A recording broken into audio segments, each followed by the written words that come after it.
저는 지금도 누가 문을 두드리기만 하면 춤부터 참습니다. 문을 두드리는 소리는 저에게 단순한 소리가 아니었습니다. 그 여자는 늘 종이 한 장을 들고 다녔습니다. 그렇게 매 순간을 감시 속에 살아야 했습니다. 그날 밤의 소리는 달랐습니다. 더 강하고 더 길었습니다. 그리고 고함 소리가 들렸습니다. 강민철 여기 있는 거 다 알아. 당장 문 열어. 저는 이불을 뒤집었었습니다. 엄마는 제 입을 막았습니다. 소리내지 말라는 뜻이었습니다. 밖에서 끌려가는 소리가 들렸습니다. 사람이 사라져도 아무도 묻지 않는 세상. 사라진 사람을 기억하는 것조차 위험한 세상. 강민철은 일주일 뒤 돌아왔습니다. 걸음걸이가 달랐고 말투가 달랐고 눈빛이 달랐습니다. 그날 밤 저는 잠을 못 잤습니다. 브로커를 만난 것도 그때였습니다. 장마당 구석, 사람들 눈을 피해 만났습니다. 엄마는 제 손을 꽉 잡았습니다. 엄마의 목소리는 단단했습니다. 미안해. 엄마가 꼭 데리러 올게. 시선을 분산시키려는 움직임이었습니다. 엄마는 멈추지 않았습니다. 저는 선택할 수 없었습니다. 고함 소리가 들렸습니다. 제 팔을 잡아당겼습니다. 저는 갈대 안쪽으로 끌려갔습니다. 눈이 입안으로 들어왔습니다. 그냥 슬펐습니다. 하지만 물어봐야 대답이 없다는 걸 알았습니다. 브로커의 눈빛에는 아무것도 없었습니다. 지금 가야 합니다. 숨이 차서 일어날 수 없었습니다. 저를 끌고 갔을 때 저는 따라갔습니다. 자유라는 게 이렇게 험한 건지 몰랐습니다. 국경을 건널 때 저는 건넜습니다. 그 모든 선택이 맞는 선택이었는지 저는 모릅니다. 시청자 여러분 안녕하세요. 사연을 소개해드리는 DJ 모란입니다. 오늘도 제 채널을 찾아주셔서 감사합니다. 탈북민 이야기와 가슴 따뜻한 사연을 소개해드리고 있으니 환영의 마음과 응원의 마음으로 들어주세요. 그리고 좋아요, 구독 꼭 부탁드립니다. 여러분의 작은 손길이 큰 도움이 됩니다. 그리고 주변의 지인분들께도 꼭 소개 부탁드립니다.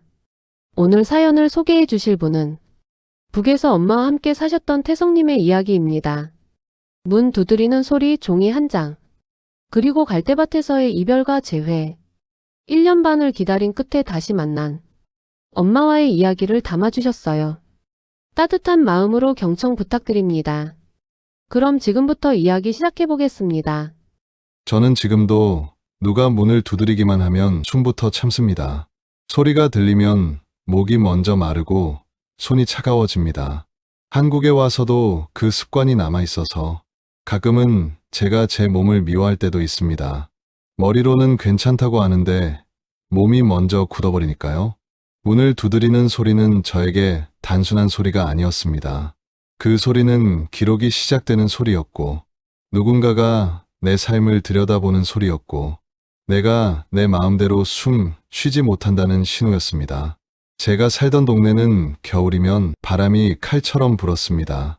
창문은 유리가 아니라 비닐이었습니다. 비닐은 밤마다 바람에 떨렸고 그 떨림이 제 귀를 깨웠습니다. 떨리는 소리가 들렸습니다. 그 소리를 들으면 저는 눈을 뜰 수밖에 없었습니다. 혹시 누가 오는 건 아닌지, 혹시 문을 두드리는 건 아닌지.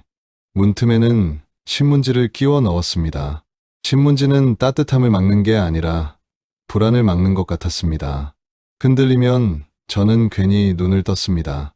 괜히 귀를 열었습니다. 혹시 발소리가 들릴까봐요. 아침이 되면 물동이가 얼어붙어 있었습니다. 겨울 아침은 늘 그렇게 시작됐습니다. 바람 소리, 얼어버린 물 양동이, 그리고 다시 시작되는 하루. 엄마는 장마당에서 비누를 팔았습니다. 어떤 날은 비누 2장을 팔아야 쌀 1컵을 살 수 있었습니다. 장마당 가격표는 종이 조각에 연필로 적혀 있었습니다. 옥수수면 1그릇 값, 비누 1장 값, 그리고 쌀 1컵 값. 그 가격의 숫자들이 바뀔 때마다 사람들의 표정이 바뀌었습니다. 저는 그 표정을 매일 봤습니다. 쌀값이 오르면 어른들은 입을 더 꽉 다물었습니다. 말을 아껴야 힘도 덜 드니까요. 옥수수면 값이 오르면 아이들이 먼저 조용해졌습니다. 밥이 줄어든다는 걸 아이들도 아니까요. 비누값이 오르면 집안 냄새부터 달라졌습니다. 씻지 못하면 사람은 냄새로 먼저 무너진다는 걸 저는 그때 배웠습니다. 사람이 사람 냄새를 잃어가는 걸 매일 봤습니다. 엄마는 비누를 팔면서도 비누를 아꼈습니다. 손은 거칠어졌고 손등은 갈라졌습니다. 갈라진 틈으로 피가 배어 나올 때도 있었습니다. 그게 얼마나 슬픈 일인지 지금도 생각하면 목이 맵니다.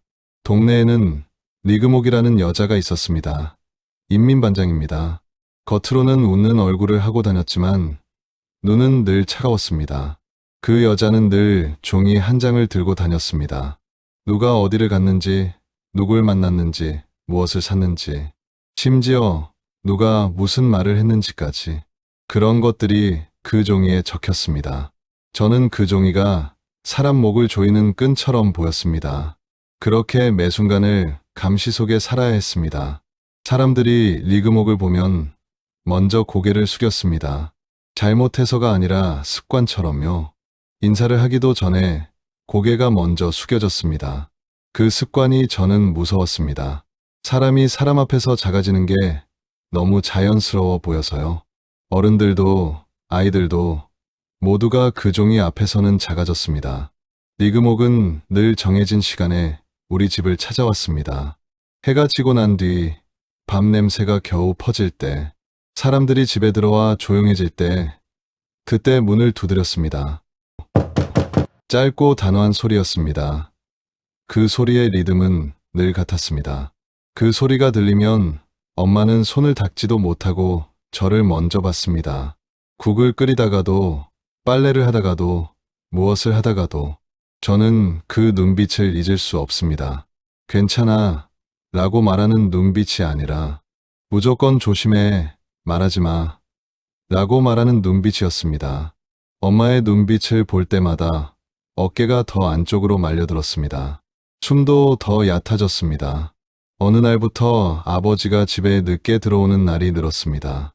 어떤 날은 밤 11시에 들어왔고, 어떤 날은 자정이 넘어서 들어왔고, 어떤 날은 아예 들어오지 않았습니다. 엄마는 아무 말도 하지 않았습니다. 저도 묻지 않았습니다. 말을 하면 벽도 듣는다는 말을 엄마가 자주 했기 때문입니다. 저는 그 말이 싫었습니다.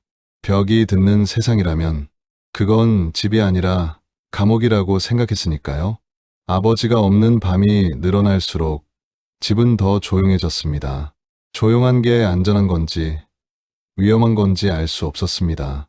어느 날 밤 이웃집 강민철이라는 남자가 끌려갔습니다. 문 두드리는 소리가 들렸습니다. 똑똑. 그날 밤의 소리는 달랐습니다. 더 강하고 더 길었습니다. 그리고 고함 소리가 들렸습니다. 강민철 여기 있는 거 다 알아. 당장 문 열어. 저는 이불을 뒤집었었습니다. 엄마는 제 입을 막았습니다.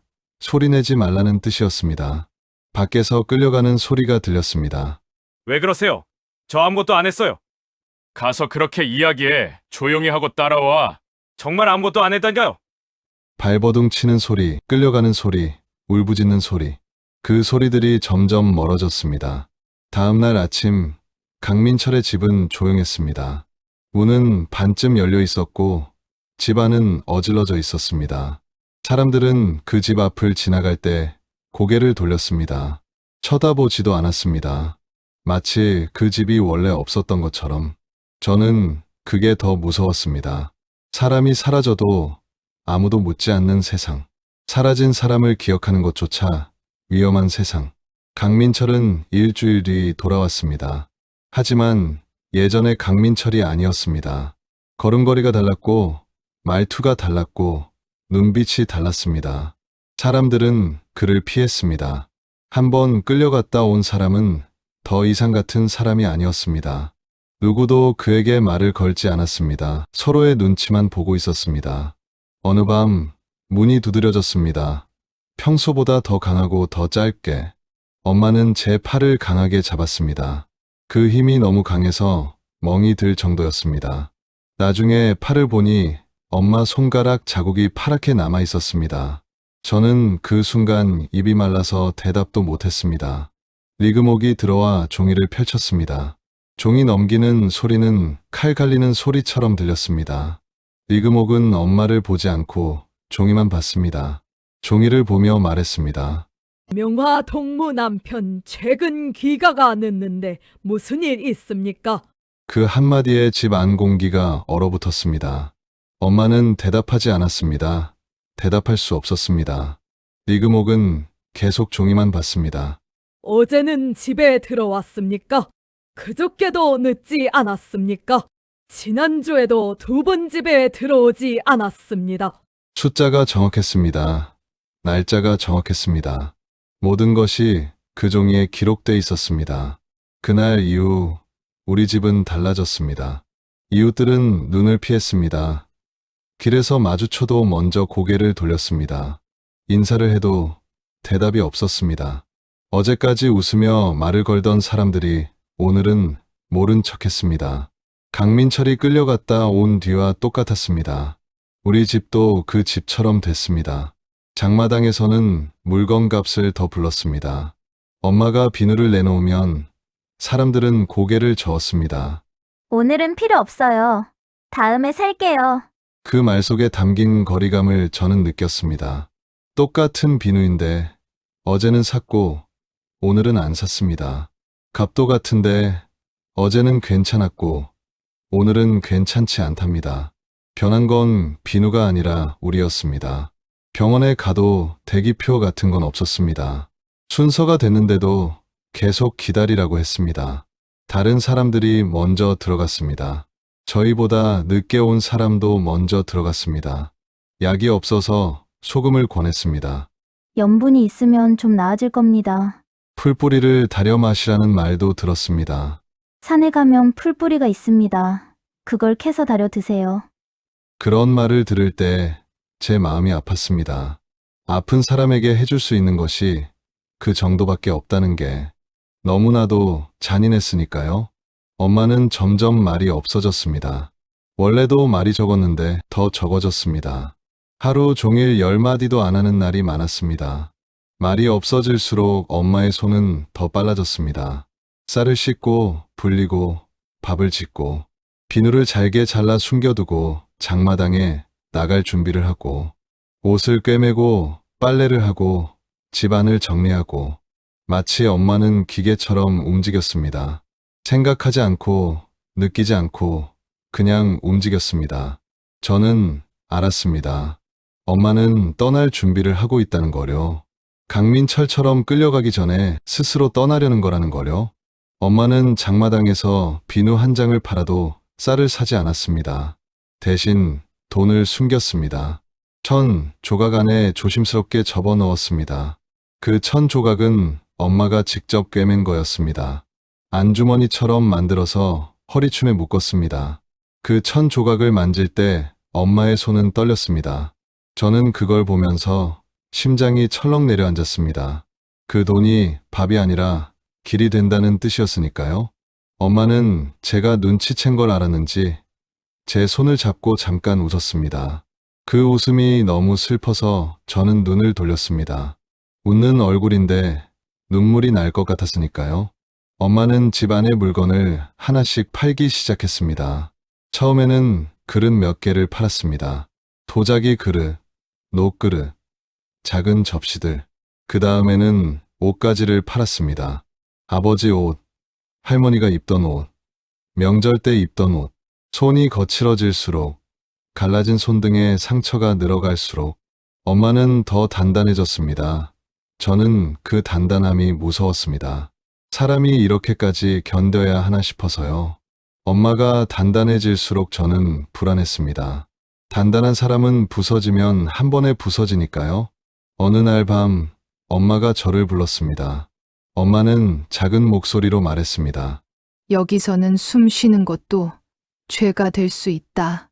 그 말을 들었을 때 저는 고개를 끄덕였지만 사실은 실감이 나지 않았습니다. 숨 쉬는 게 죄라면 사람은 어떻게 사냐고 그런 생각이 먼저 들었습니다. 하지만 엄마의 얼굴을 보니 알았습니다. 엄마는 이미 오래 버텼고 더는 버틸 수 없었습니다. 엄마의 눈 밑에는 그늘이 깊었고 손등은 갈라져 있었고 무엇보다 엄마의 눈이 흔들리지 않았습니다. 흔들리지 않는 눈은 결심한 눈이었습니다. 아버지, 소식은 그 뒤로도 끊겼습니다. 돌아오지 않는 사람을 기다리는 건 죽은 사람을 기다리는 것보다 더 힘들었습니다. 죽었다는 확인도 없고 살았다는 증거도 없으니까요. 그냥 없는 겁니다. 아무것도 없이 기다리는 겁니다. 강민철처럼 끌려간 건지 다른 곳으로 도망간 건지 정말 아무것도 몰랐습니다. 엄마는 그 불확실함 속에서 혼자 결정을 내렸습니다. 더는 기다리지 않겠다고. 저는 엄마의 그 결정이 두려웠지만 동시에 이해가 됐습니다. 사람은 불확실한 기다림 속에서는 살 수 없으니까요. 기다림에도 끝이 있어야 하니까요. 그날 밤 저는 잠을 못 잤습니다. 비닐 창문이 흔들리고 신문지가 살짝 울리는 소리가 들렸습니다. 파르르, 바스라, 파르르, 바스라. 그 소리들이 전부 문 두드리는 소리처럼 들렸습니다. 똑똑. 강민철을 끌고 간 그날 밤의 소리처럼 들렸습니다. 저는 또 이불을 뒤집어 쓰고 숨을 참았습니다. 그리고 속으로만 다짐했습니다. 사람답게 살 수 있는 곳이 정말 있다면 저는 그곳을 한 번이라도 보고 싶다고. 엄마가 말한 숨 쉬어도 되는 세상을 저는 믿어보고 싶다고. 리그목의 종이가 없는 세상을 저는 상상해보고 싶다고. 문 두드리는 소리가 무섭지 않은 세상을 저는 꿈꿔보고 싶다고. 강민철처럼 끌려가지 않아도 되는 세상을 저는 간절히 원했습니다. 장마당은 늘 시끄러웠습니다. 하지만 그 시끄러움 속에서도 저는 조용했습니다.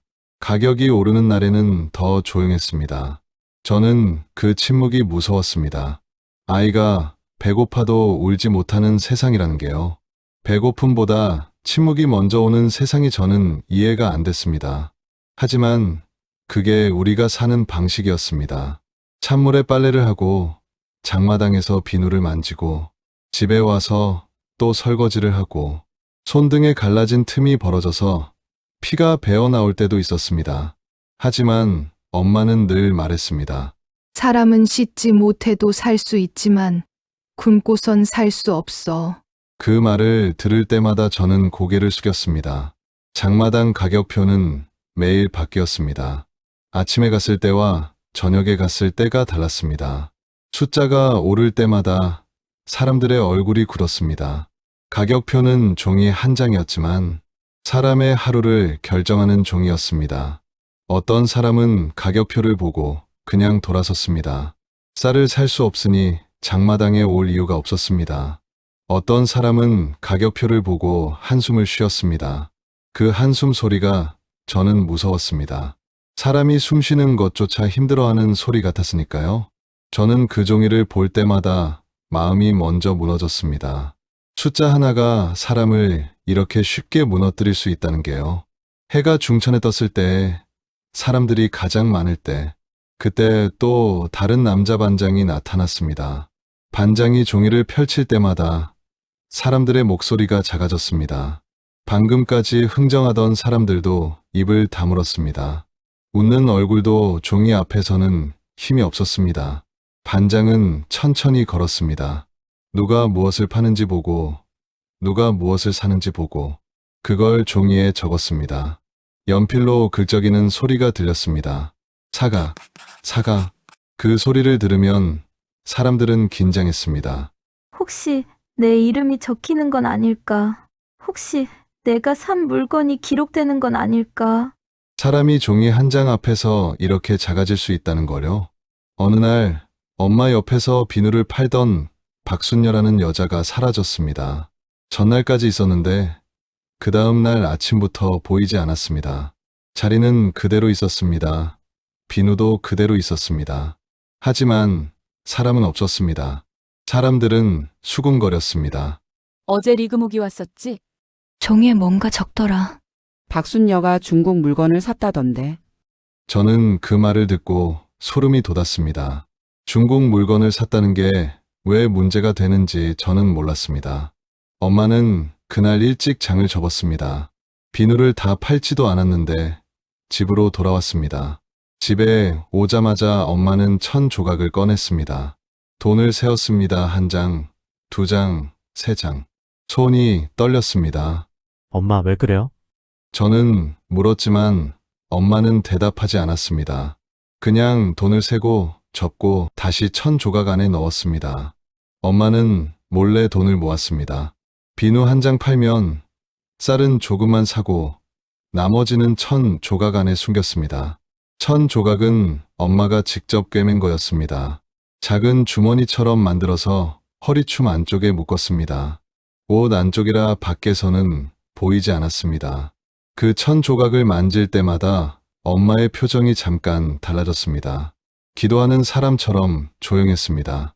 눈을 감고 숨을 고르고 그 1,000조각을 만졌습니다. 저는 그 표정을 볼 때마다 두려웠습니다. 엄마가 너무 멀리 가려는 사람처럼 보였기 때문입니다.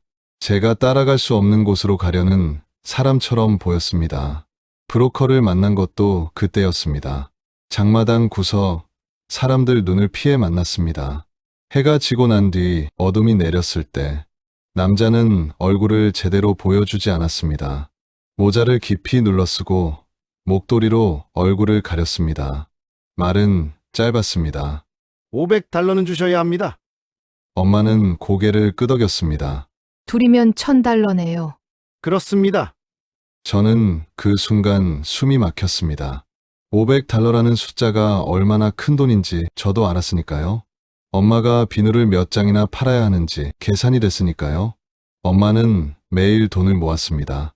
매일같이 장마당에 가서 옷을 팔고 그릇을 팔고 1,000조각 속 돈이 조금씩 늘었습니다. 하지만 날짜가 가까워질수록 브로커의 요구가 바뀌었습니다. 한 달 뒤 브로커가 다시 왔습니다. 길이 바뀌었습니다. 무슨 말씀이세요? 검문이 늘었어요. 위험해졌습니다. 엄마는 침묵했습니다. 저는 그 침묵이 무서웠습니다. 그래서요? 추가 비용이 필요합니다. 처음엔 500달러였는데 600달러가 됐습니다. 일주일 뒤 다시 만났을 때는 700달러가 됐습니다.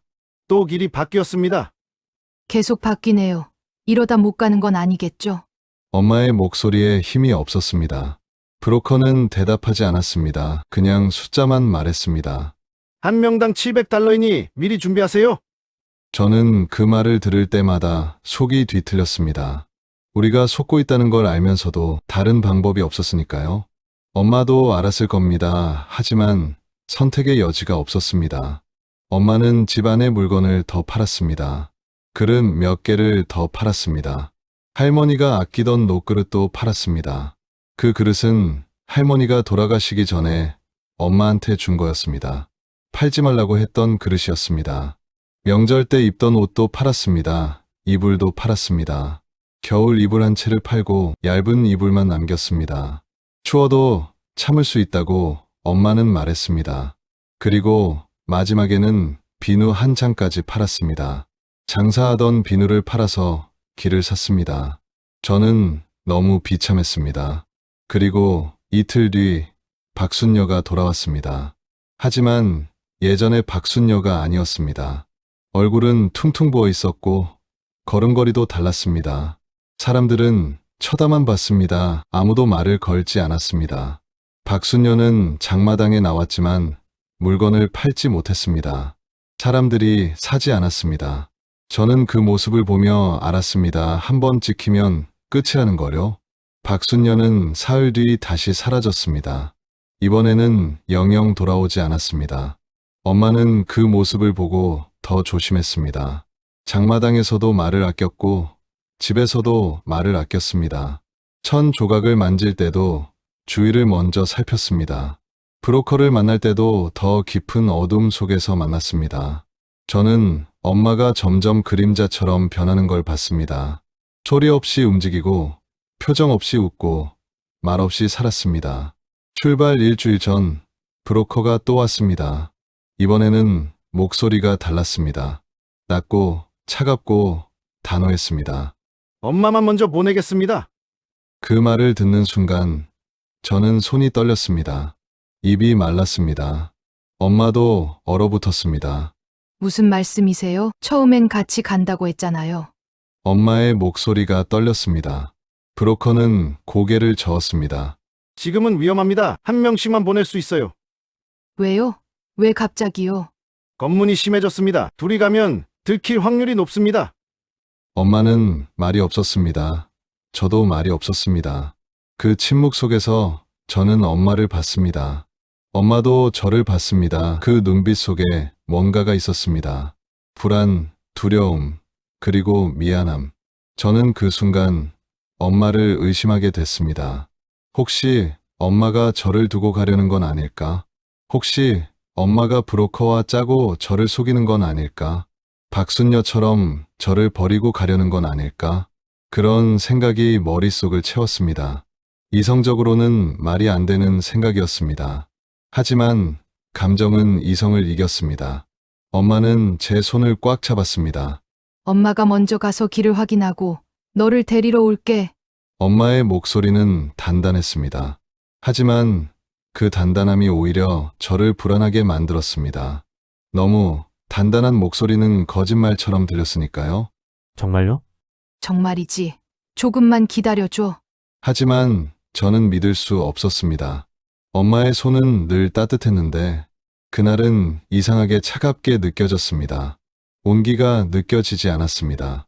저는 그때 알았습니다. 제가 사람을 믿는 법부터 잃고 있다는 거요. 브로커를 믿을 수 없고 이웃을 믿을 수 없고 박순녀처럼 사라질까봐 두렵고 이제는 엄마마저 믿을 수 없게 됐습니다. 엄마를 의심하는 제 자신이 너무 싫었습니다. 하지만 의심은 멈출 수 없었습니다. 한번 시작된 의심은 눈덩이처럼 커졌습니다. 브로커는 다음 날 다시 왔습니다. 이번에는 더 구체적인 말을 했습니다. 엄마만 먼저 3일 후 출발합니다. 잠시만요. 그럼 저는요? 제 목소리가 떨렸습니다. 2주 후에 데리러 올게요. 2주. 그 시간이 얼마나 긴지 저는 알 수 없었습니다. 하지만 엄마 없이 2주를 버틴다는 게 저는 상상이 안 됐습니다. 엄마가 없으면 누가 밥을 지어줄까요? 엄마가 없으면 누가 저를 지켜줄까요? 엄마가 없으면 저는 혼자서 어떻게 버틸까요? 엄마는 저를 안아주셨습니다. 성아, 엄마가 꼭 데리러 올게. 저는 너무 무서웠습니다. 눈물을 보이고 싶지 않았는데 계속 눈물만 흘렸습니다. 브로커를 믿을 수 없고 엄마마저 믿을 수 없는 상황. 저는 그때 깨달았습니다. 가난보다 무서운 건 혼자라는 거요. 돈이 없어도 사람은 버틸 수 있습니다. 하지만 믿음이 없으면 버틸 수 없습니다. 출발 이틀 전 엄마는 1,000조각을 꺼냈습니다. 그 안에 든 돈을 전부 세었습니다. 1장, 2장, 3장. 엄마의 손이 떨렸습니다. 그 돈 한 장 한 장이 엄마의 손, 엄마의 시간, 엄마의 존엄이었으니까요. 할머니의 옷그릇이었고 겨울 이불이었고 비누 한 장이었으니까요. 브로커가 왔습니다. 엄마는 돈을 건넸습니다. 브로커는 돈을 세고 고개를 끄덕이고 사라졌습니다. 그 뒷모습을 보며 저는 생각했습니다. 우리는 지금 사람을 사는 게 아니라 사람에게 팔리고 있는 건 아닐까? 우리가 돈을 주는 게 아니라 우리 자신을 파는 건 아닐까? 출발 하루 전 밤, 엄마는 짐을 쌌습니다. 엄마는 제 눈물을 닦아줬습니다. 울지마. 엄마가 며칠 밤 자고 데리러 올 테니까 걱정하지 말고 집에 있어야 돼. 같은 말을 반복했습니다. 하지만 반복될수록 저는 더 불안했습니다. 그날 밤 저는 한참을 뒤척였습니다. 비닐이 흔들리는 소리 파르르, 파르르, 신문지가 울리는 소리, 바스라, 바스라. 모든 소리가 저를 괴롭혔습니다. 똑똑, 문 두드리는 소리가 들리는 것 같았습니다. 박순녀가 끌려가던 날 밤의 소리 같았습니다. 저는 숨을 참았습니다. 이불 속에서 숨을 참았습니다. 숨을 참는 게 버티는 방법이 되어버렸습니다. 엄마는 제 옆에 누워 손을 잡았습니다. 거친 그 손이 제 손을 감쌌습니다. 미안해. 엄마가 꼭 데리러 올게. 엄마는 계속 말했습니다. 2주만 기다려. 꼭 올게. 저는 대답하지 못했습니다. 믿고 싶었지만 믿을 수 없었습니다. 저는 그 손을 만지며 생각했습니다. 엄마의 손은 여전히 거칠었고 갈라진 상처는 아물지 않았습니다. 이 손이 저를 다시 잡으러 올 수 있을까? 이 손이 2주 뒤에 정말 제 손을 잡을 수 있을까? 박순녀처럼 사라지는 건 아닐까? 출발한 밤은 유난히 조용했습니다. 눈은 많이 쌓여 있었고 발자국 소리는 오히려 더 크게 들렸습니다. 우리는 말없이 걸었습니다. 말은 위험했으니까요. 브로커는 앞서 걸었습니다. 뒤돌아보지 않았습니다. 그냥 신호만 했습니다. 손짓 하나로 멈추고 손짓 하나로 다시 걸었습니다. 저는 그 손짓을 따라가는 게 너무 무서웠습니다. 사람이 아니라 짐처럼 취급받는 기분이었으니까요. 브로커는 말을 아꼈습니다. 조용히 따라오세요. 여기서 멈추세요. 빨리 오세요. 갑시다. 마을을 벗어나자 길이 사라졌습니다. 우리는 길이 아닌 곳으로 걸었습니다. 눈 덮인 들판, 얼어붙은 개울, 그리고 갈대밭. 갈대밭이 나타났을 때 저는 처음으로 안도했습니다. 갈대는 키가 컸고 빽빽했고 우리를 숨겨줄 것 같았습니다. 우리는 길이 아닌 갈대밭으로 걸었습니다. 갈대는 바람에 흔들리며 소리를 냈습니다. 바스라, 바스라. 그 소리가 우리 발소리를 감춰줄 것 같았습니다. 저는 갈대가 처음으로 고마웠습니다. 사람이 아닌 풀이 저를 지켜주는 것 같아서요. 저는 엄마 손을 꽉 잡았습니다. 놓치면 안 된다는 생각뿐이었습니다. 엄마의 손은 차갑고 거칠었지만 그래도 따뜻했습니다. 제가 아는 유일한 온기였으니까요. 갈대밭을 한참 걷다가 브로커가 멈췄습니다. 손을 들어 신호를 보냈습니다. 여기서 멈추시오. 그 순간 제 귀가 먼저 반응했습니다. 멀리서 일정하게 들려오는 발소리. 쿵, 쿵, 쿵. 순찰을 도는 소리였습니다. 강민철을 끌고 갔던 그날 밤의 발소리가 떠올랐습니다. 저는 입이 말랐습니다. 손이 떨렸습니다. 심장이 너무 크게 뛰어서 그 소리가 들릴까봐 무서웠습니다. 엄마는 제 몸을 가리며 앞에 섰습니다. 그 순간 저는 알았습니다. 엄마는 저를 지키려고 자기 몸을 내놓고 있다는 거요. 저를 살리려고 한다는 거요. 브로커가 낮은 목소리로 말했습니다. 엎드려. 우리는 눈 위에 엎드렸습니다. 차가운 감각도 느껴지지 않았습니다. 몸이 이미 굳어 있었기 때문입니다. 발소리는 점점 가까워졌습니다. 쿵, 쿵, 쿵. 그 소리가 제 심장박동과 겹쳤습니다. 저는 눈을 감았습니다. 제가 보이지 않으면 상대도 저를 보지 못할 거라고 생각했습니다. 어린애 같은 생각이었지만 그게 제가 할 수 있는 전부였습니다. 그때 브로커가 움직였습니다. 갑자기 일어나서 반대편으로 뛰었습니다. 고함 소리가 들렸습니다. 발소리가 브로커를 따라갔습니다. 하지만 전부 다 따라간 건 아니었습니다. 일부는 우리 쪽으로 왔습니다. 엄마가 제 손을 잠깐 놓았습니다. 그 순간 저는 심장이 멎는 줄 알았습니다. 엄마는 말하지 않았습니다. 말은 위험했으니까요.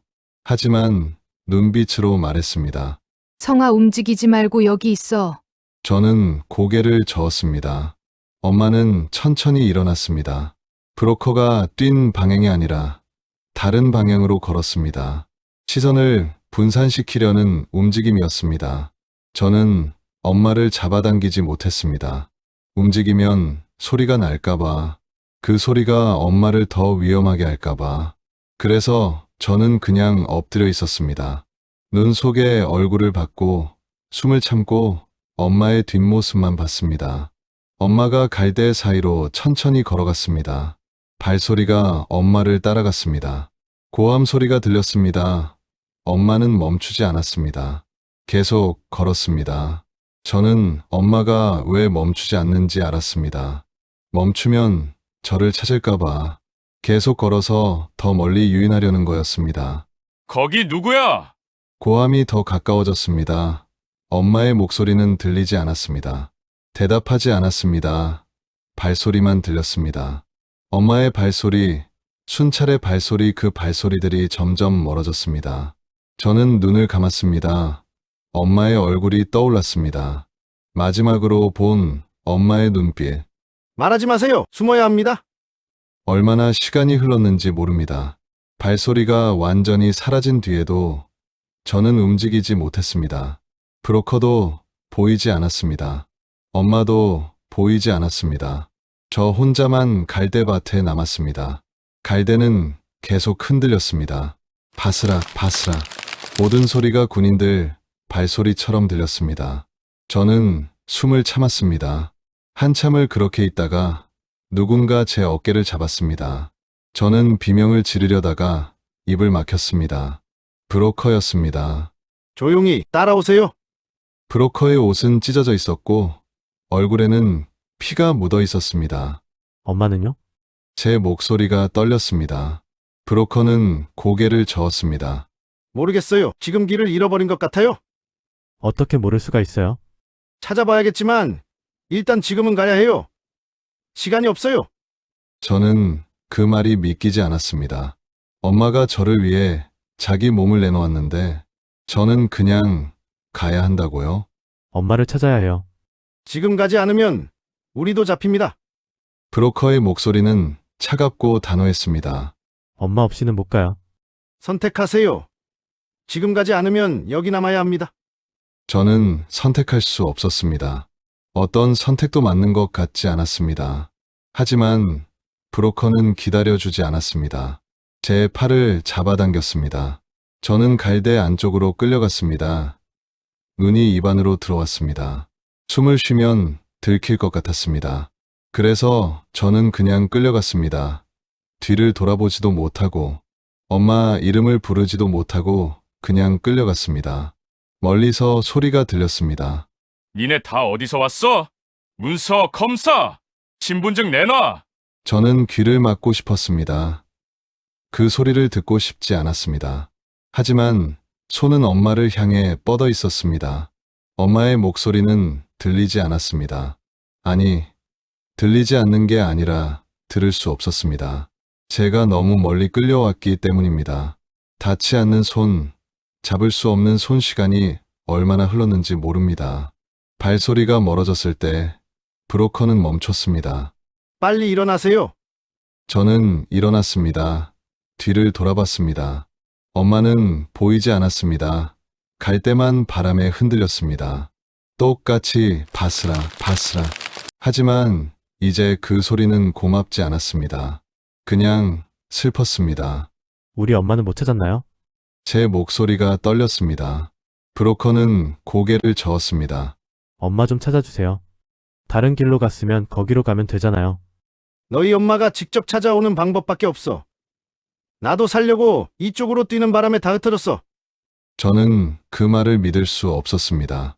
하지만 물어봐야 대답이 없다는 걸 알았습니다. 브로커의 눈빛에는 아무것도 없었습니다. 미안함도 죄책감도 아무것도 없었습니다. 그냥 빨리 가야 한다는 조급함만 있었습니다. 지금 가야 합니다. 브로커가 다시 걸었습니다. 저는 따라갔습니다. 다른 선택이 없었으니까요. 하지만 걸으면서 계속 뒤를 돌아봤습니다. 혹시 엄마가 따라오는 건 아닐까? 혹시 엄마의 모습이 보이는 건 아닐까? 하지만 뒤에는 아무것도 없었습니다. 갈대만 흔들렸습니다. 국경이 가까워졌습니다. 브로커가 멈추고 강을 가리켰습니다. 강은 얼어 있었습니다. 조심해서 건너세요. 중간쯤에 얼음이 약한 곳이 있습니다. 저는 강을 봤습니다. 건너면 끝이었습니다. 엄마와 완전히 멀어지는 겁니다. 하지만 안 건너면 저도 잡힙니다. 엄마의 희생이 헛되게 됩니다. 저는 한 발을 내디뎠습니다. 얼음이 삐걱거렸습니다. 무서웠지만 계속 걸었습니다. 중간쯤 왔을 때 얼음이 갈라지는 소리가 들렸습니다. 저는 멈췄습니다. 브로커가 소리쳤습니다. 얼음이 깨집니다. 얼른 뛰세요. 저는 뛰었습니다. 얼음이 더 갈라졌습니다. 쩍, 쩍, 쩍. 발밑에서 물이 차올랐습니다. 차가웠습니다. 너무 차가워서 발이 얼어붙는 것 같았습니다. 하지만 저는 계속 뛰었습니다. 반대편에 도착했을 때 저는 주저앉았습니다. 숨이 차서 일어날 수 없었습니다. 브로커가 제 팔을 잡아 일으켰습니다. 국경을 넘었지만 아직 끝이 아니었습니다. 국경을 넘는 순간 저는 아무것도 느끼지 못했습니다. 자유라는 게 이렇게 험한 건지 몰랐습니다. 엄마 없이 건너온 국경은 그냥 눈 덮인 땅일 뿐이었습니다. 뭔가 잃어버린 것 같았습니다. 브로커는 제게 물 한 모금을 건넸습니다. 저는 마시지 못했습니다. 목이 메어서요. 엄마는 지금 물을 마실 수 있을까요? 엄마는 지금 어디 있을까요? 엄마는 추울까요? 엄마는 무서울까요? 그날 밤 저는 낯선 집에 숨어 있었습니다. 중국 땅, 어느 마을의 빈집. 브로커는 말했습니다. 여기 며칠 있으면 다음 사람이 데리러 올 겁니다. 엄마는요? 저도 모릅니다. 연락이 오기만을 기다려봐야죠. 저는 더 이상 묻지 않았습니다. 그날 이후 저는 숨을 참는 사람이 되었습니다. 사람을 믿기 어려운 사람이 되었습니다. 엄마는 오지 못했으니까요. 엄마의 손을 그리워하는 사람이 되었습니다. 거친 손, 굳은 살, 갈라진 손 등. 그 손이 저를 다시 잡아줄 수 있을까? 그 손이 지금 어디 있을까? 혹시 어디 갇혀 있는 건 아닐까? 혹시 다시는 돌아올 수 없는 건 아닐까? 밤마다 저는 갈대밭을 꿈꿨습니다. 바스락거리는 소리, 발자국 소리. 엄마가 돌아서는 순간, 그 순간을 계속 꿈꿨습니다. 그리고 매번 같은 결말을 맞았습니다. 엄마는 사라지고 저는 혼자 남았습니다. 꿈속에서 저는 다른 선택을 해봤습니다. 엄마를 따라가는 선택, 엄마 손을 놓지 않는 선택. 하지만 꿈에서조차 저는 움직일 수 없었습니다. 눈 속에 엎드려서 숨을 참고 엄마의 뒷모습만 봤습니다. 매번 똑같은 꿈, 매번 똑같은 선택, 매번 똑같은 후회. 엄마가 저를 살리기 위해 자기 몸을 내놓았고 저는 그걸 보고만 있었습니다. 브로커가 저를 끌고 갔을 때 저는 따라갔습니다. 국경을 건널 때 저는 건넜습니다. 그 모든 선택이 맞는 선택이었는지 저는 모릅니다. 하지만 그 선택의 대가는 마음에 남았습니다. 눈처럼 쌓였습니다. 녹지 않는 눈처럼요. 한국에서의 침묵과 봉투. 한국에 와서 저는 모든 것이 낯설었습니다. 사람들이 배고픈 얼굴이 아니라는 게 저는 믿기지 않았습니다. 길거리에 음식 냄새가 났습니다. 쌀밥 냄새, 고기 굽는 냄새, 빵 냄새. 그 냄새들이 저를 어지럽게 만들었습니다. 이렇게 많은 음식이 있는데 왜 북에서는 굶어야 했을까? 그 생각이 자꾸 들었습니다. 편의점에 처음 들어갔을 때 저는 한참을 서 있었습니다. 진열대에 빵이 가득했습니다. 과자도, 음료수도, 삼각김밥도. 엄마가 평생 모은 돈보다 더 많은 음식이 그 작은 가게에 있었습니다. 점원이 물었습니다. 뭐 찾으세요? 저는 대답하지 못했습니다. 찾는 게 너무 많았으니까요. 일자리를 구하는 건 어려웠습니다. 말투가 다르다는 이유로 사람들의 표정이 바뀌는 걸 여러 번 봤습니다. 어디서 오셨어요? 그 질문이 나올 때마다 저는 입이 말랐습니다. 북에서 왔습니다. 그 대답 뒤에 오는 침묵이 저는 무서웠습니다. 그 침묵 속에서 저는 다시 작아졌습니다. 어떤 곳에서는 대놓고 말했습니다. 죄송한데 저희는 경력이 있는 분을 찾고 있어서요. 경력이 문제가 아니라는 걸 저는 알았습니다. 말투가 문제였고 출신이 문제였고 제가 문제였습니다. 어떤 곳에서는 아예 연락이 없었습니다. 면접을 봤는데 결과를 안 알려줬습니다.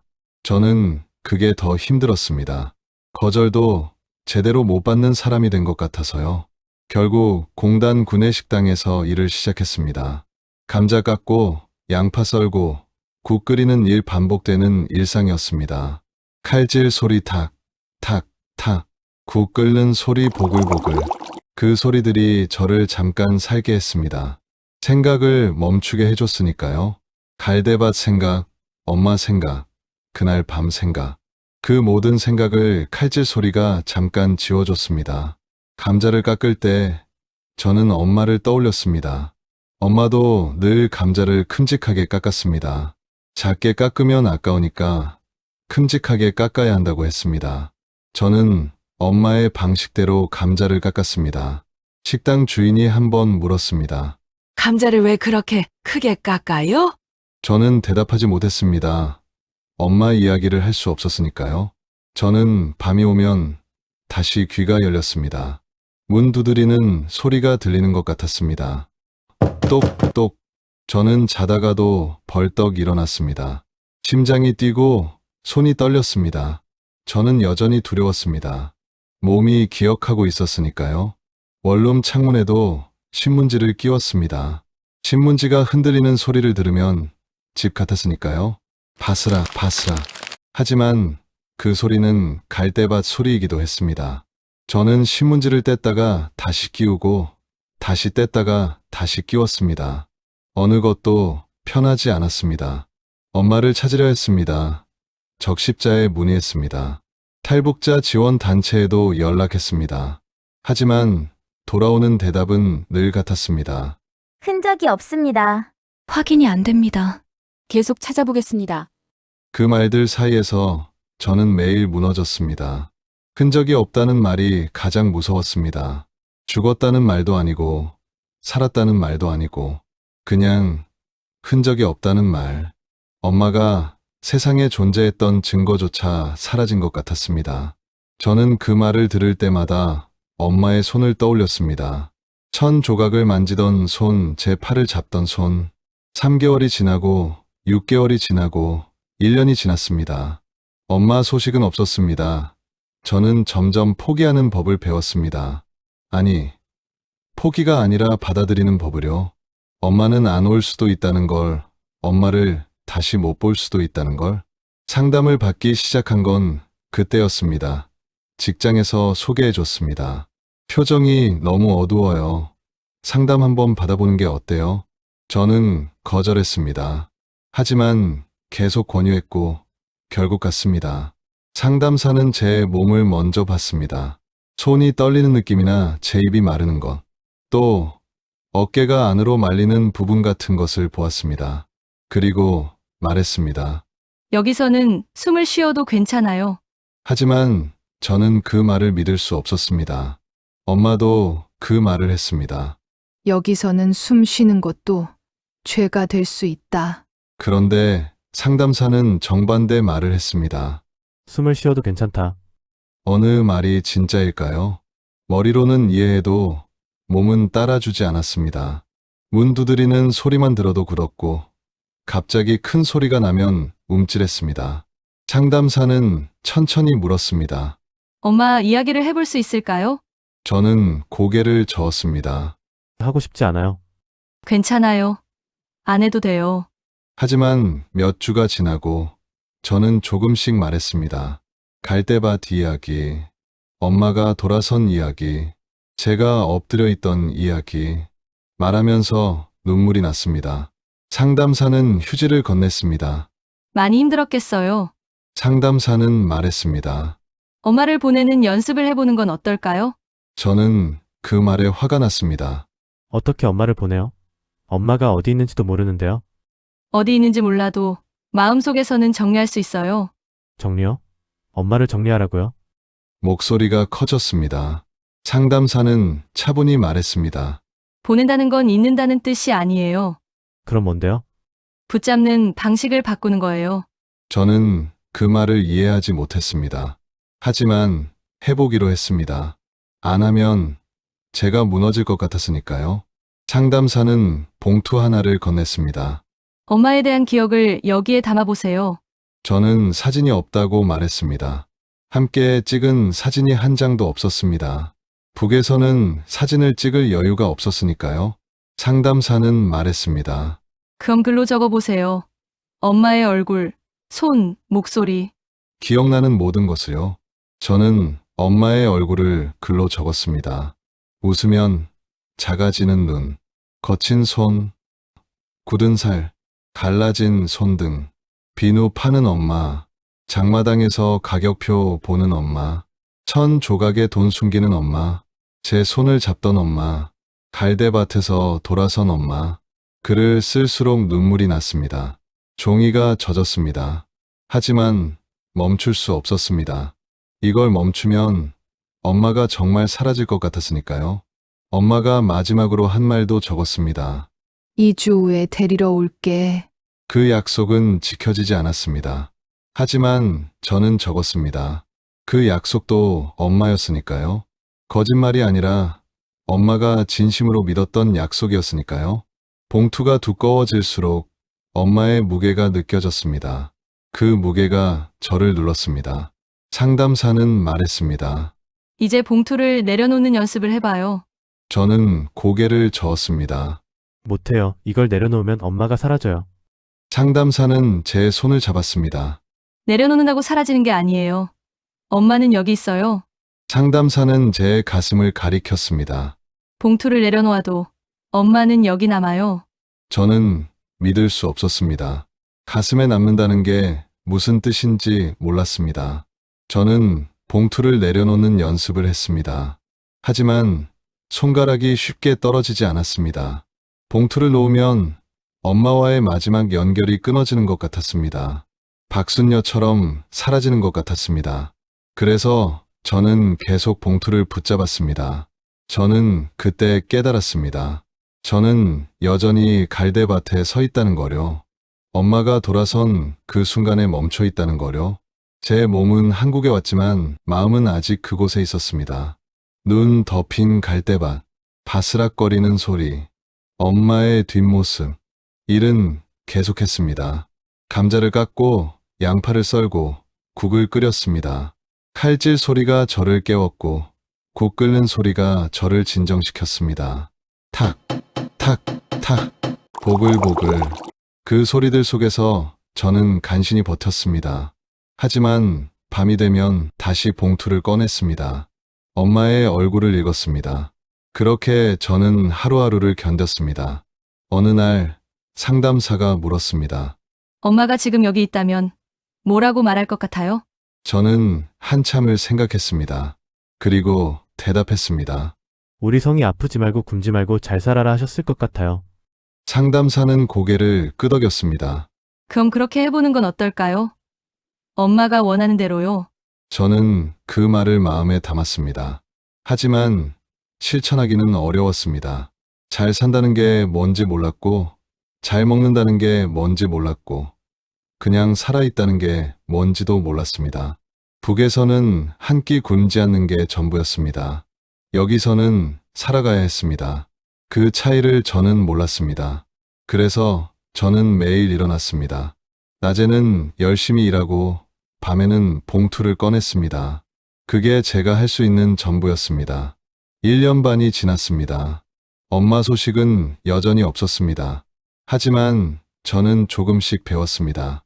엄마가 안 온다는 걸, 엄마를 기다리면서도 살아야 한다는 걸, 봉투를 붙잡으면서도 내려놓는 연습을 해야 한다는 걸. 어느 날 아침, 저는 봉투를 식탁 위에 놓았습니다. 항상 품고 다녔는데 그날은 놓았습니다. 멀리서 봤습니다. 봉투는 그냥 봉투였습니다. 하지만 그 안에 엄마가 있었습니다. 제가 기억하는 엄마가, 제가 그리워하는 엄마가, 제가 보내지 못하는 엄마가. 그날 아침도 평범했습니다. 저는 감자를 깎고 있었습니다. 엄마가 늘 하던 방식대로 큼직하게 깎았습니다. 칼질 소리가 규칙적으로 들렸습니다. 탁, 탁, 탁. 국이 끓는 소리도 들렸습니다. 보글보글. 그 소리들이 저를 진정시켰습니다. 식당은 점심 준비로 바빴습니다. 양파를 써는 사람, 고기를 볶는 사람, 밥을 푸는 사람. 모두 각자의 일을 했습니다. 저도 그중 하나였습니다. 그냥 감자 깎는 사람. 그게 제 자리였습니다. 그때 식당 문이 열렸습니다. 손님이 들어오는 시간은 아니었습니다. 아직 11시도 안 됐으니까요. 저는 고개를 들지 않았습니다. 감자에 집중했습니다. 하지만 발소리가 가까워졌습니다. 주방 쪽으로 오는 발소리. 저는 고개를 들었습니다. 낯선 중년 여성이 서 있었습니다. 낡은 점퍼를 입고 있었습니다. 회색빛 점퍼, 낡아서 소매 끝이 헤어진 점퍼, 작은 가방을 들고 있었습니다.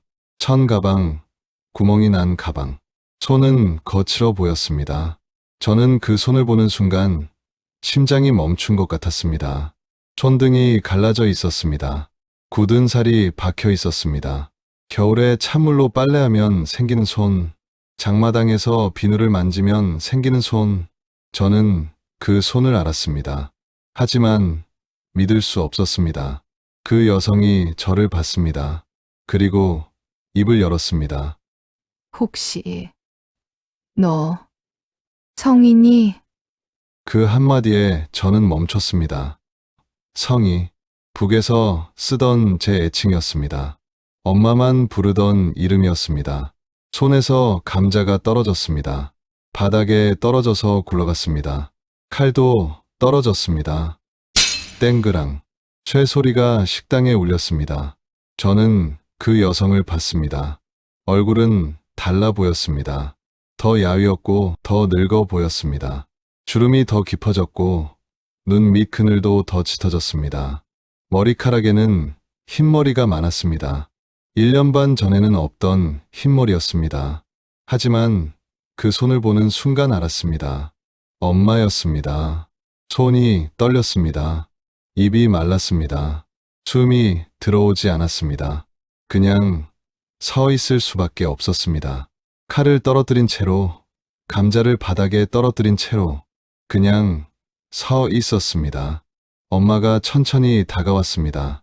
한 걸음, 한 걸음. 그 걸음이 너무 느려서 저는 미칠 것 같았습니다. 빨리 와주세요. 엄마, 어서 저를 안아주세요. 빨리 제 손을 잡아주세요. 그 말이 목구멍까지 올라왔지만 나오지 않았습니다. 목이 메어서 소리가 나오지 않았습니다. 엄마의 손이 제 손을 감쌌습니다. 그 손이 제 손을 감싸는 순간 저는 그제야 숨을 쉬었습니다. 1년 반 동안 참았던 숨을, 그날 갈대밭에서부터 참았던 숨을 그제야 쉬었습니다. 엄마, 제 목소리가 떨렸습니다. 엄마는 대답하지 않았습니다. 그냥 제 손을 더 세게 잡았습니다. 그 힘이 저를 다시 살아있게 만들었습니다. 사라진 줄 알았던 엄마, 엄마가 여기 있었습니다. 주방 사람들이 저를 봤습니다. 저는 울고 있었습니다. 소리 없이 울고 있었습니다. 식당 주인이 다가왔습니다. 괜찮아요? 저는 고개를 끄덕였습니다. 엄마요. 그 한마디가 전부였습니다. 식당 주인은 이해했습니다. 오늘은 일찍 들어가도 돼요. 저는 고개를 숙여 인사했습니다. 앞치마를 벗었습니다. 엄마의 손을 잡았습니다. 놓치면 안 됐습니다.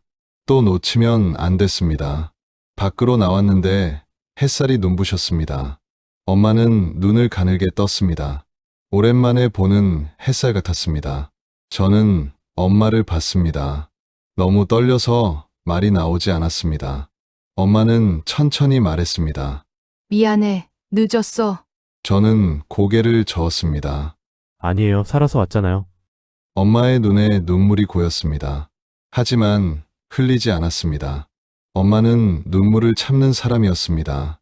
북에서도, 장마당에서도, 갈대밭에서도 늘 눈물을 참았습니다. 저는 물었습니다. 떨리는 목소리로. 엄마, 밥은 먹었어요? 엄마는 고개를 저었습니다. 저는 엄마를 원룸으로 데려갔습니다. 좁은 방이었지만 엄마와 함께 있으니 넓어 보였습니다.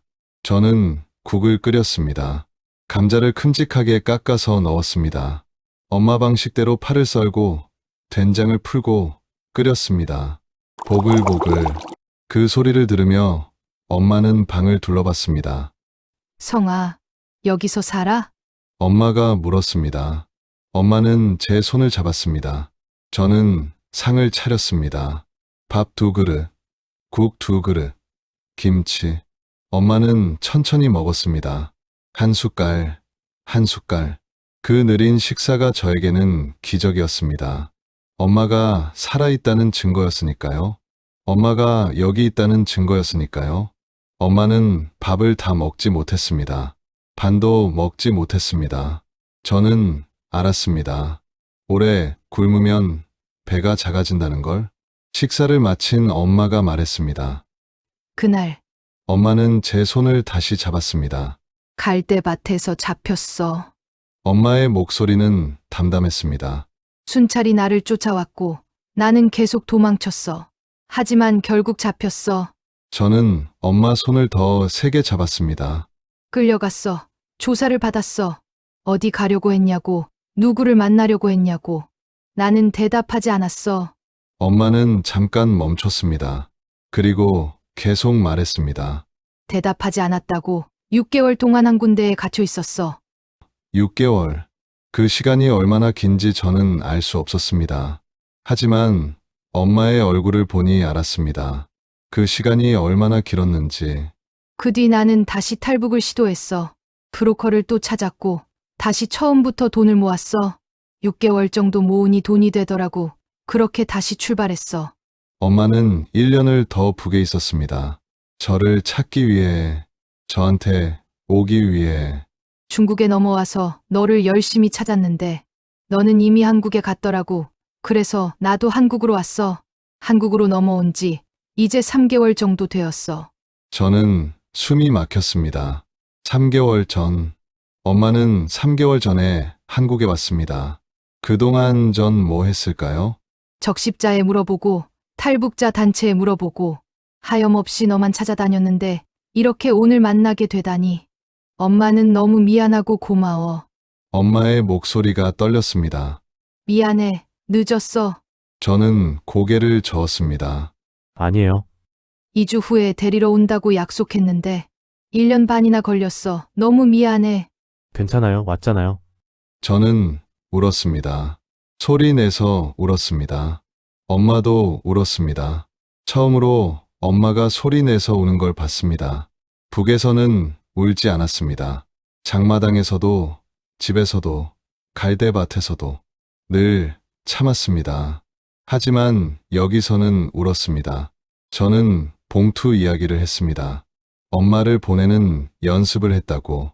봉투에 엄마의 얼굴을 글로 적었다고. 거친 손, 굳은 살, 갈라진 손등을 전부 적었다고. 엄마는 제 손을 더 세게 잡았습니다. 그랬구나. 이제 엄마 왔으니 그 봉투는 버려도 돼. 하지만 저는 고개를 저었습니다. 아니에요. 이 봉투는 제가 엄마를 기다린 시간이에요. 엄마는 고개를 끄덕였습니다. 그날 이후 저와 엄마는 함께 살기 시작했습니다. 작은 원룸 하나, 비좁았지만 괜찮았습니다. 엄마가 옆에 있으니까요. 북에서 살던 집보다 훨씬 좁았지만 문 두드리는 소리가 무섭지 않으니 안전했습니다. 엄마는 제가 일하러 갈 때 손을 흔들어 줬습니다. 누군가 저를 기다린다는 게 좋았습니다. 돌아오면 엄마가 있었습니다. 밥을 차려놨습니다. 감자가 큼직하게 들어간 국. 엄마 방식대로 깎은 감자. 그 국을 먹을 때마다 저는 생각했습니다. 우리는 살아남았구나. 갈대밭에서, 국경에서, 1년 반의 시간에서 우리는 살아남았구나. 밤에는 여전히 문 두드리는 소리가 들렸습니다. 하지만 이제는 달랐습니다. 엄마가 옆에 있었으니까요. 엄마의 목소리가 저를 진정시켰습니다. 똑똑. 그 소리가 들려도 저는 숨을 참지 않았습니다. 천천히 조금씩 숨을 쉬는 연습을 했습니다. 어느 날 저는 엄마에게 물었습니다. 갈대밭에서 저를 놓고 갔을 때 무슨 생각했어요? 엄마는 한참을 생각하다가 대답했습니다. 나는 잡혀도 되니까 너만 살게 해달라고 기도했어. 저는 그 말을 듣고 울었습니다. 엄마는 제 등을 두드렸습니다. 울지 마. 우리 살았잖아. 둘 다 살았잖아. 그 말이 맞았습니다. 우리는 살았습니다. 엄마는 적응하는 게 저보다 느렸습니다. 편의점에 가면 한참을 서 있었습니다. 저도 처음에는 그랬습니다. 엄마도 익숙해질 거라고 저는 말했습니다. 엄마는 일자리를 구했습니다. 저처럼 공단 식당에서 일했습니다. 다른 식당이었지만 비슷한 일이었습니다. 엄마는 한국에 와서 많이 웃었습니다. 저녁이면 우리는 함께 밥을 먹었습니다. 국 한 그릇, 김치 몇 조각. 그게 전부였지만 충분했습니다. 장마당 가격표가 생각났습니다. 여기서는 그 돈이면 김밥을 샀습니다. 여기는 참 이상한 곳이야. 밥을 혼자 먹는 사람들이 많아. 저는 엄마 말이 맞다고 생각했습니다. 북에서는 굶주렸지만 함께 굶주렸습니다. 여기서는 혼자였습니다.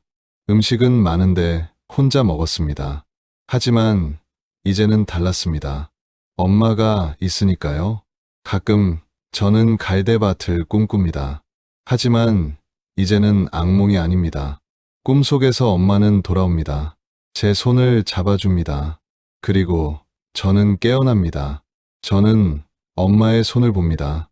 거친 손, 굳은 살, 갈라진 손 등. 그 손이 여기 있습니다.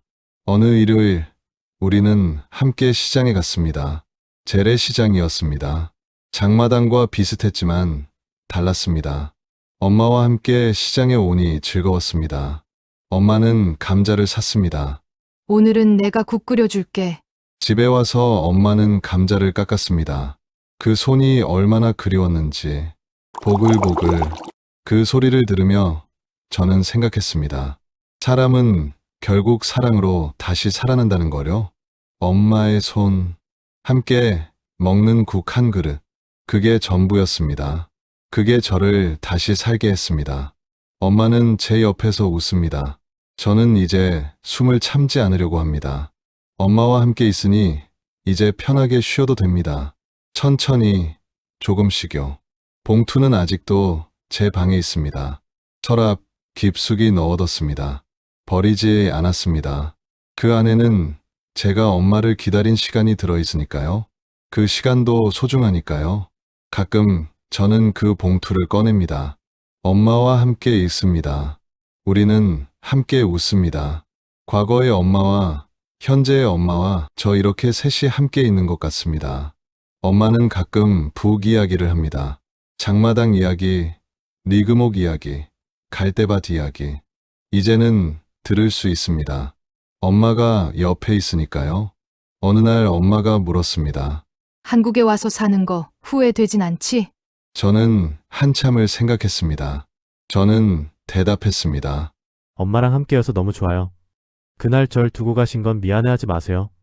엄마는 제 손을 잡았습니다. 그날 밤 저는 꿈을 꿨습니다. 갈대밭 꿈.